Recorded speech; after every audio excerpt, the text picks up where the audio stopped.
Hello students, let us understand the following question. Check whether minus 150 is a term of the AP 11, 8, 5, 2 up to dash dash. So let's see given information in this question. तो हमें क्या दे रखा है, AP दे रखा है जो कि क्या है 11, 8, 5, 2 up to dash dash. So let's see solution part of this question. तो एक्चुअली हमें इस एपी का फर्स्ट टर्म हमने ए एज्यूम कर लिया। तो फर्स्ट टर्म क्या दे रखा हमें, फर्स्ट टर्म ए कह दिया जो कि क्या है 11, और कॉमन डिफरेंस को हमने डी कह दिया जो कितना दे रखा है 8 माइनस 11 माइनस 3 दे रखा है। ओके, तो अब हमने यहाँ पे क्या करना है, जो -150 है, -150 इसे चेक करना है कि इस एपी का टर्म है या नहीं है। तो हमने उसे अज्यूम कर लिया, let -150 is nth term of given AP. Okay, तो ऑब्वियस है कि tn इज इक्वल टू क्या हो जाएगा, माइनस में 150 हो जाएगा।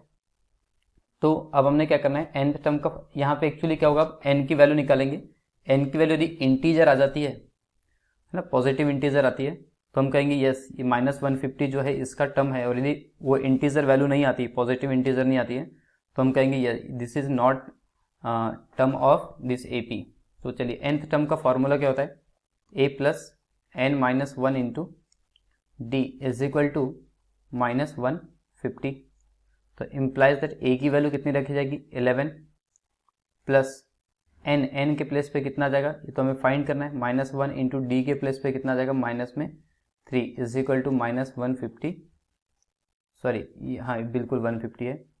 अब हमने क्या करना है, इस 11 का ट्रांसफर कर देना है।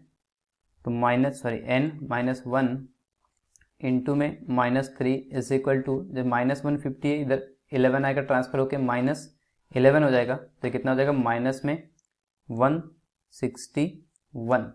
तो अब हमने क्या करना है, दोनों ही साइड में 3 से डिवाइड कर देना है। किससे डिवाइड करना है, -3 से, है ना। तो implies that this is n-1 is equal to, after dividing -3 it becomes -161 divide by -3, ये कैंसिल हो गया। तो इम्प्लाइज दैट यहाँ से n इज इक्वल टू हो जाएगा 161 डिवाइड बाय 3 प्लस में 1। तो implies that n is equal to 161 plus 3 after taking LCM, तो it becomes n is equal to 164, है ना, दिस इज 164 डिवाइड बाय 3। तो जो 164 है वो डिवाइड तो नहीं होता है, मतलब it is not equal to integer, है ना।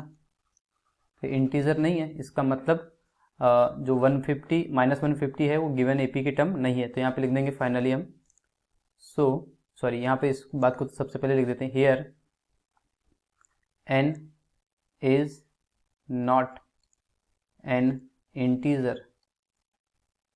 तो इंटीजर नहीं है ना, क्योंकि ये फ्रैक्शन में आएगी, तो नंबर ऑफ टर्म्स कभी फ्रैक्शन में तो होती नहीं है। सो यहाँ फाइनली लिख देंगे hence -150 is not any term of given AP. So this is final explanation of this question. I hope you understood by this solution. Thank you.